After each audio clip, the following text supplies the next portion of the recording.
समीकरण। तो बच्चों आज हम सीखने वाले हैं पार्ट 3 दो चर वाले रैखिक समीकरण युग्म। इसको शुरू कर रहे हैं। जैसे हमने एक बहुपद पढ़ा, ठीक है, इससे पहले बहुपद को हम किससे दिखाते हैं बच्चों? px से।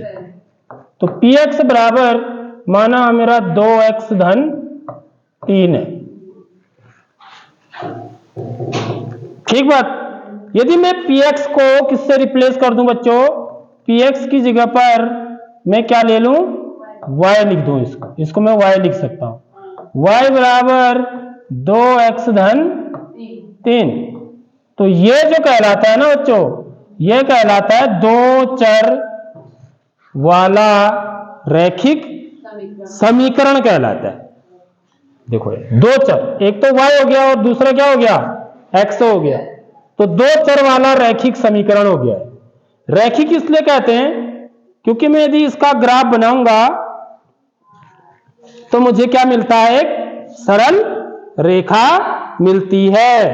तो इस चैप्टर में लेकिन यहां पर क्या कहा गया बच्चों? दो चर वाले रैखिक समीकरण युग्म कहा गया है। युग्म, तो युग्म माने क्या होता है? जोड़ा होता है। तो जोड़े में होंगे यदि ये दो समीकरण युग्म, ठीक है, तो उसको ये समीकरण, तो उसको क्या बोलेंगे? दो चर वाले रैखिक समीकरण युग्म बोलेंगे। और इसका जो रूप होगा बच्चों वो कैसे होगा? देखिए, मैं इसको x को इधर ले आऊं तो -2x हो जाएगा ना, ठीक है, धन y, ठीक है, और 3 को भी इधर ले आऊंगा तो ऋण 3 बराबर 0। समझ रहे हो नहीं समझ रहे हो? अब मैं इसके चिन्ह बदल दूं पूरा, ठीक है, तो क्या हो जाएगा? 2x ऋण y धन 3 बराबर 0। तो एक समीकरण यह होगी मेरी, ठीक। तो ये किस रूप की है बच्चों? यदि मैं इसको व्यापक रूप में लिखूं, ठीक, व्यापक रूप में, क्योंकि व्यापक रूप में लिखना हमको आना है यहां पर सबसे मेन चीज। तो कैसे लिखूंगा बच्चों मैं इसको? ax धन by धन c बराबर 0। आगे बात समझ में?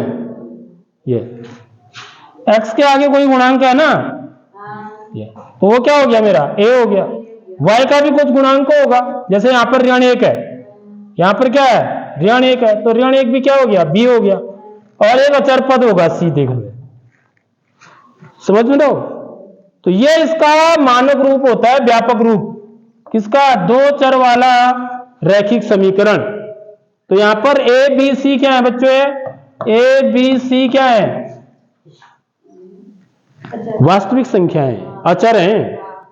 चर तो x और y है सिर्फ, समझ रहे हो बात? चर क्या है इसमें? केवल दो ही हैं, एक तो x है और दूसरा क्या है? y है। और a b c क्या है? वास्तविक संख्याएं हैं, वास्तविक संख्याएं, ठीक है। यह बात आपको सबसे पहले समझ में आनी चाहिए। व्यापक रूप क्या होता है? अगर जैसे हमने रैखिक बहुपद देखा ना, रैखिक बहुपद का जो व्यापक रूप होता है वो क्या होता है बच्चों? ax plus b। ऐसी द्विघात बहुपद का देखा हमने, ax square plus bx plus c। यहां पर शर्त क्या है? a 0 के बराबर नहीं होना चाहिए, और यहां भी शर्त क्या है? a 0 के बराबर नहीं होना चाहिए। यहां पर शर्त क्या है कि a और b 0 के बराबर नहीं होनी चाहिए, दोनों। a भी 0 के बराबर नहीं होना चाहिए और b भी 0 के बराबर नहीं होनी चाहिए, नहीं तो ये दो चर वाला नहीं रह जाएगा। समझ रहे हो बात? यदि a 0 हो जाएगा तो x 0 हो जाएगा, तो एक ही चर रह जाएगा फिर y। और यदि b 0 हो जाएगा तो फिर y 0 हो जाएगा, फिर एक ही चर रह जाएगा x। दो चर वाला तभी बोलूंगा मैं कि शर्त यह है कि a is not equal to 0 and b is also not equal to 0। c 0 अपने आप होता है, c के लिए कोई शर्त नहीं है। समझ रहे हो नहीं समझ रहे हो बात? अब हम बात करने वाले हैं दो चर वाले रैखिक समीकरण युग्म की। तो पहले हम जो है ना दो चर वाले रैखिक समीकरण को ही देख लें बढ़िया करके।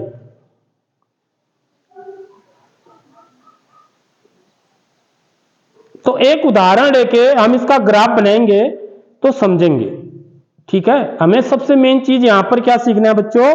ग्राफ बनाना सबसे पहले, क्योंकि हमें ग्राफ विधि से दो चर वाले रैखिक समीकरण युग्म के हल निकालने।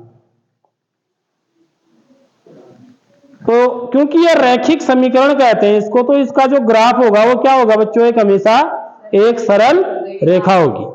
अब मैं एक उदाहरण देके आपको एक रैखिक समीकरण लेता हूं और फिर उसका ग्राफ बनाता हूं, ठीक है।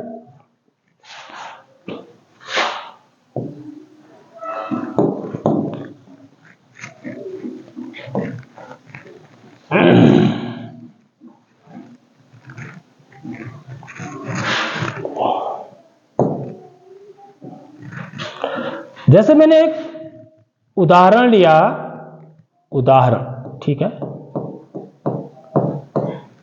एक दो चर वाला रैखिक समीकरण मेरा ऐसा है कि 2x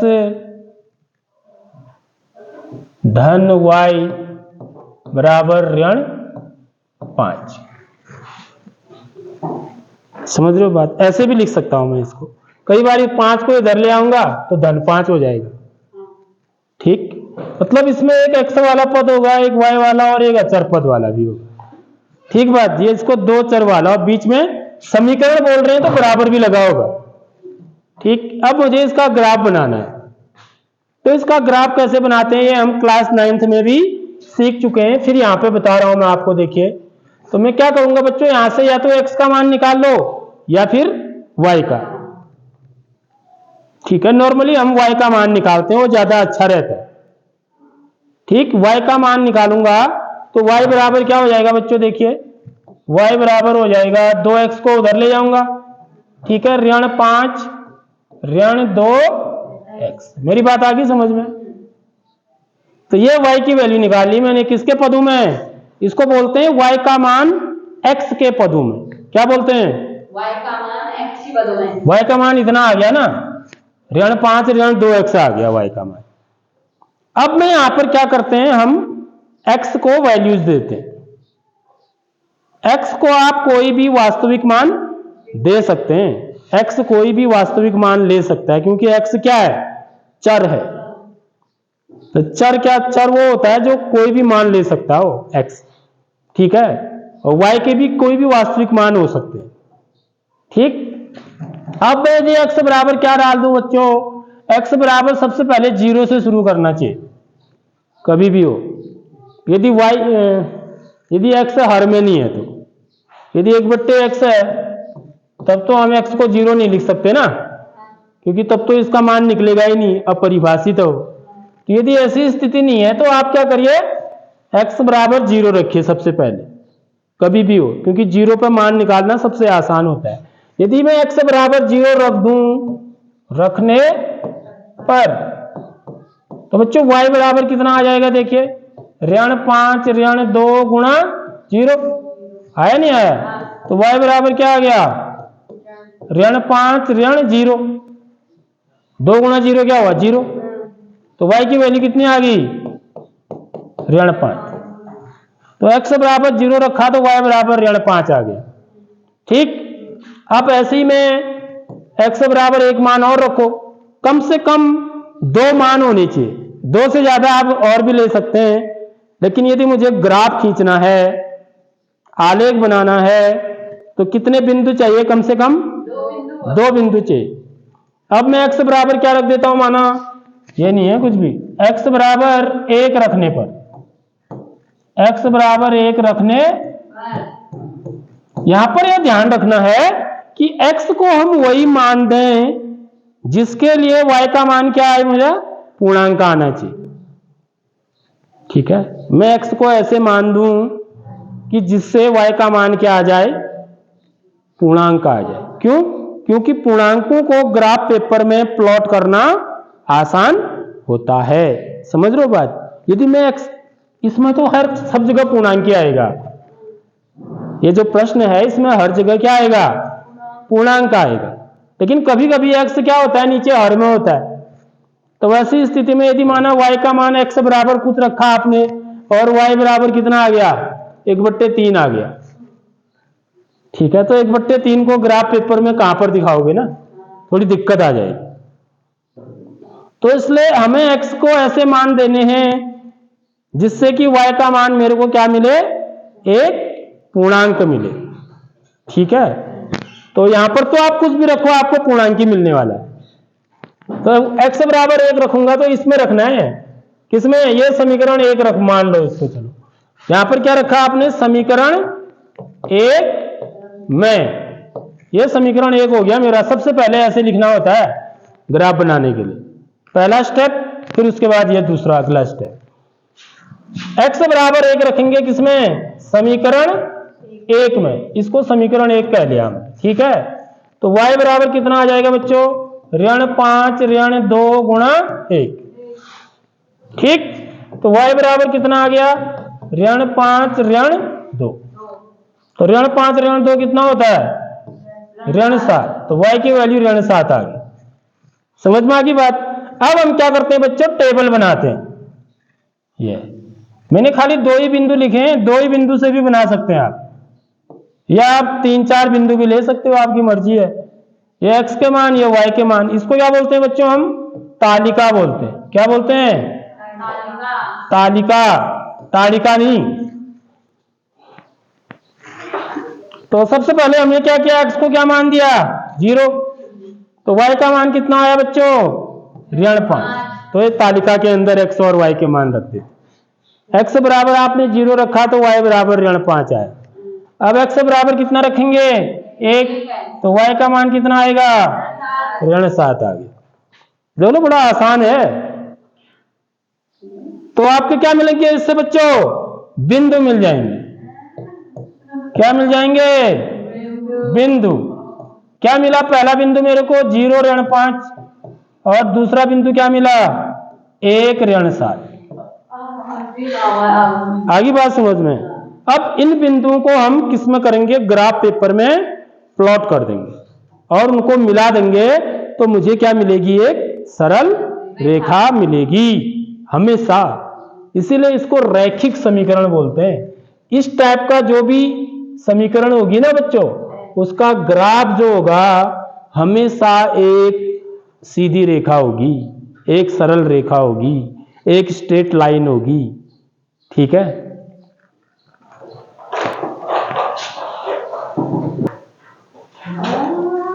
अब देखिए बच्चों, जो हमारे जो बिंदु आए थे, 2, 0 -5 और 1 -7, इसी एक मेरा ग्राफ पेपर है माना। ठीक है, तो इसमें मुझे क्या करना है, इनको प्लॉट करना है। ठीक, तो 0 -5 कहां पर हुआ, देखिए, इसका मतलब हुआ ये होता है मेरा x, और ये क्या होता है बच्चों, y। हमेशा याद रखना है इस बात को। ये निर्देशांक जो होते हैं x y रूप के होते हैं, इसको बोलते हैं हम भुज, उसको क्या बोलते हैं, कोटि। तो इसका मतलब मेरा x बराबर क्या होना चाहिए, x बराबर 0 और y बराबर -5। आगे बात समझ में, यही तो आया था पीछे।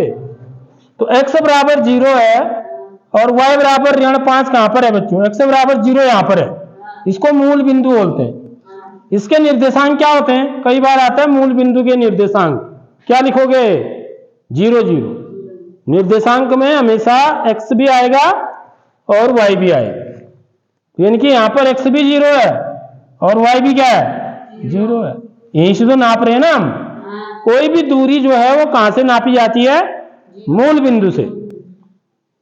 ठीक है, दूरी हमेशा कहां से नापी जाती है, मूल बिंदु से। तो देखिए यहां पर x 0 यहां पर है, y -5 कहां पर है, यह है, समझो। तो ये मेरा पॉइंट जो हो गया वो क्या हो गया, 0 -5। ठीक है, इसको आप कुछ नाम भी दे सकते हैं, माना मैं इसका नाम क्या रख दूं, a रख दूं, इस पॉइंट का नाम। अब अगला पॉइंट मेरा क्या है बच्चों, देखिए 1 -7, तो x बराबर 1 कहां पर है, यहां पर है।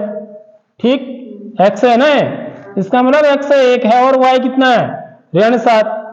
x 1 ये है, y -7 कहां पर है, देखिए 1 की सीध में आप क्या करेंगे, देखो मैं समझाने के लिए बता रहा हूं, ग्राफ पेपर में ये बने ही होते हैं। तो यहां से क्या करना है आपको, खड़ी लाइन खींचनी है x से, और यहां -7, y बराबर -7 ये है, यहां से कैसी लाइन खींचनी है, पड़ी लाइन।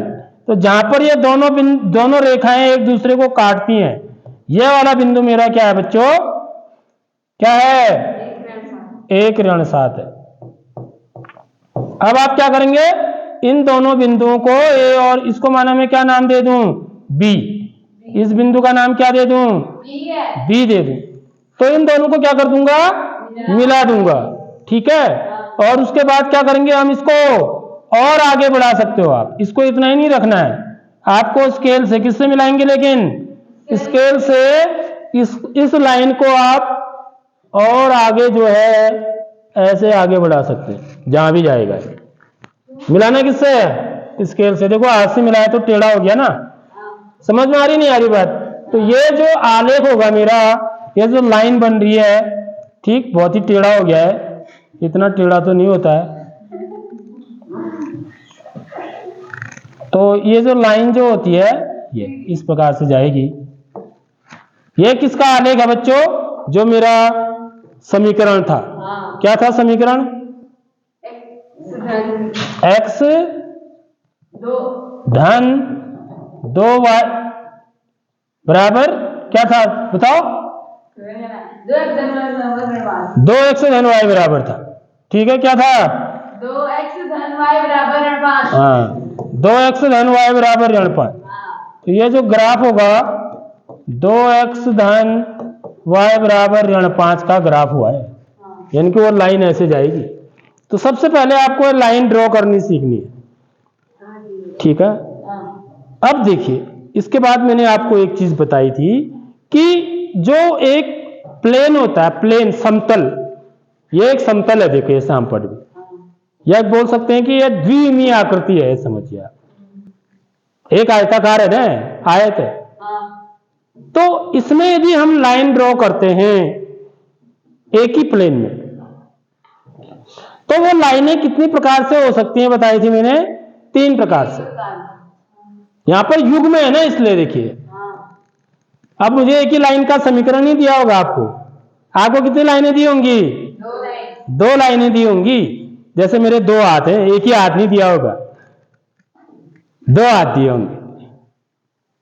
तो 2 हाथ में कितने प्रकार से जा सकते हैं मेरे, समझ रहे हो बात। एक तो मेरे दोनों हाथ ऐसे जा सकते हैं, ये बिल्कुल समांतर, इनको क्या बोलते हैं, समांतर।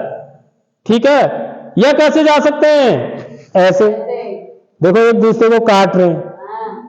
ठीक है, तीसरा कैसे जा सकते हैं बच्चों, अब ये दोनों हाथ तो मेरे अलग अलग जगह है ना, इसलिए मैं वैसा कर नहीं सकता हूं हाथ से। तीसरा क्या हो सकता है कि एक हाथ के ऊपर दूसरा हाथ, समझ लो, लेकिन लाइन जा सकती है ऐसे। यह हाथ से तो मैंने खाली उदाहरण के लिए समझाया, मैं आपको पेन से समझा देता हूं। देखिए मेरे पास 2 पेन है ना, 2 पेनें कैसे जा सकती हैं, देखिए एक समतल में। ठीक, या तो वो ऐसे काटते हुए जा सकती हैं, देखो ऐसे जा रही हो, जरूरी नहीं है कि वो यहां पर ही हो, यहां भी हो सकती है, यहां भी है तो भी क्या होंगी वो, ये काटती हुई है, क्योंकि आगे भी तो जाएगी, लाइन आगे पीछे जाती है ना। लाइन को हम अनंत तक आगे या पीछे बढ़ा सकते हैं, तभी तो उसका नाम लाइन है। तो माना यहां पर भी है, एक यहां पर है, तो आप ऐसा मत सोचना कहां काट रहे हैं करके, क्योंकि जब मैं इसको आगे बढ़ाऊंगा तो ये काटेगी जरूर, और इसको भी मैं ऐसे ऐसे बढ़ा सकता हूं आगे पीछे। ठीक है, तो इसको बोलते हैं, ये प्रतिच्छेदी रेखाएं बोलते हैं। क्या बोलते हैं, प्रतिच्छेदी रेखाएं। प्रतिच्छेदी रेखाएं। और यदि ऐसे जा रही है, देखिए ये कैसी हुई, समांतर रेखाएं, ये कभी नहीं मिलेंगे आपस में यदि ऐसे जा रहे हैं।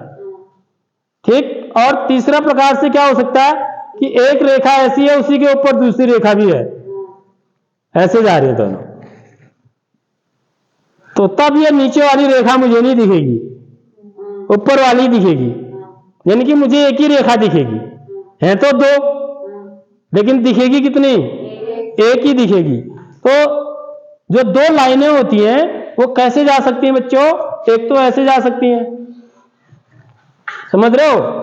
ऐसे जाने को हम क्या बोलते हैं बच्चों, प्रतिच्छेदी रेखाएं बोलते हैं। एक लाइन यह है, एक लाइन यह है, L2, समझ रहे हो। यह लाइन है तो ऐसा, लेकिन इसका ज्यामितीय रूप कैसा होता है, ये सॉरी इसका ज्यामितीय रूप तो यह है, और बीजगणितीय रूप कैसा है वो बताता हूं। बीजगणितीय रूप इसका कैसा है बच्चों, ax प्लस by धन c बराबर 0, यह इसका बीजगणितीय रूप है।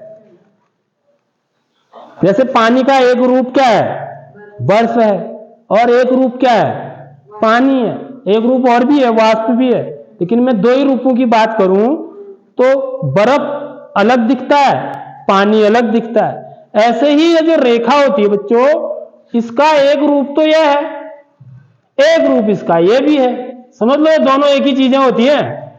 देखा आपने ये 2x धन 5 बराबर ऋण 5, ये क्या है, एक रेखा ही तो है। समझ रहे हो बात? तो ये इसका क्या कहलाता है, जो मैंने ये लाइन खींची है, आलेख खींचा है, ये इसका ज्यामितीय रूप कहलाता है। समझ रहे हो बात? यदि मैं इस चीज को ऐसे लिख रहा हूं 2x धन y बराबर ऋण 5, तो ये इसका क्या कहलाता है, बीजगणितीय रूप कहलाता है। समझ रहे हो बात? तो हमको क्या करना होता है, बीजगणितीय रूप से ज्यामितीय रूप में लिखना, या ज्यामितीय रूप से बीजगणितीय रूप में भी लिख सकते हैं हम। समझ रहे हो बात? तो आपका मेनली क्या है बच्चों, ज्यामितीय रूप, बीजगणितीय रूप से ज्यामितीय रूप में बदलना, यानी कि ग्राफ बनाना। तो ये जो रेखा होगी वो इस रूप में होगी, ax प्लस by धन c बराबर 0। लेकिन ये रेखाएं कितनी है, दो है। तो इसलिए मैं क्या कर देता हूं, यहां पर एक को a1 लगा देता हूं, यहां b1, यहां c1। देख लो, समझ लो एक बात को, आगे बात समझ में, क्योंकि इस रेखा के गुणांक अलग होंगे। एक दूसरी रेखा क्या हो जाएगी मेरी, a2x plus b2y plus c2 बराबर 0। आगे बात समझ में। इस रेखा को मैं क्या कह दूं, L1 कह दूं, इस रेखा को मैं क्या कह दूं, L2 बोल दूं। तो इस केस में क्या होंगे, प्रतिच्छेदी। देखो ये प्रतिच्छेदी रेखाएं होंगी। समांतर रेखाएं कैसी होंगी, एक रेखा ऐसी जा रही है L1, ठीक है, और दूसरी रेखा L2 जो है वो ऐसे जा रही है, L1 L2, यानी कि इनके बीच की दूरी क्या है, हर जगह पर समान है। किसी भी पॉइंट पर यदि दूरी बराबर होती है तो उनको समांतर रेखाएं बोलते हैं। या वे रेखाएं जो कहीं भी आपस में नहीं मिलती हैं, उनको समांतर रेखाएं बोलते हैं। इसको क्या बोलेंगे, प्रतिच्छेदी। क्या बोलेंगे, प्रतिच्छेदी।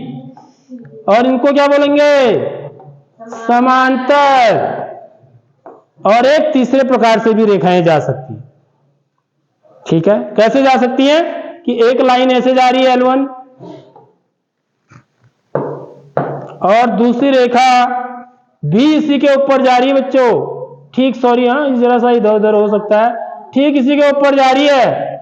दूसरी रेखा भी ठीक इसी के ऊपर जा रही है, L1 और L2, L1 के ऊपर L2 जा रही है। तो ऐसी रेखाओं को क्या बोलते हैं, संपाती। क्या बोलते हैं, संपाती, ठीक है। तो इन दो केसेस में तो हम हमारे हल होते हैं, हल निकाल रहे हैं। हल का मतलब क्या है, जहां पर मिलती है रेखाएं वो हल कहलाते हैं। जहां पर दो रेखाएं आपस में मिलती हैं वो उसके हल कहलाते हैं। मिलना माने प्रतिच्छेद करना ही बोलते हैं। तो इसके हल में निकाल सकता हूं, क्योंकि एक ही जगह पर मिल रही है, तो इसका एक ही हल होता है। कब, जब रेखाएं क्या होती हैं, प्रतिच्छेदी होती है। जब रेखाएं प्रतिच्छेदी होती हैं तो उनका एक ही हल होता है, क्योंकि वो एक जगह पर मिल रही है ना। और जब रेखाएं संपाती होंगी तो उनके कितने हल होंगे, अनंत हल होते हैं। अपरिमित रूप से अनंत हल बोलते हैं। अपरिमित रूप से अनंत हल क्यों होते हैं, क्योंकि हर बिंदु एक हल है उनका। हर बिंदु पर मिल रहे हैं ना दोनों, हर बिंदु पर दोनों मिल रहे हैं, इसलिए अपरिमित रूप से अनंत हल होते हैं। इसमें इसके भी हल होते हैं, इसके भी हल होते हैं। समझ में आ रही बात? इसका एक ही हल होता है, इसका अनंत हल होते हैं। लेकिन जब भी रेखाएं समांतर होंगी तो उनका कोई भी हल नहीं होगा, क्योंकि आपस में मिल ही नहीं रहे कहीं। हल मतलब मिलने वाला, जो जहां पर मिल रहे वो हल कहलाएगा, ठीक है। तो आज के लिए इतना बहुत है।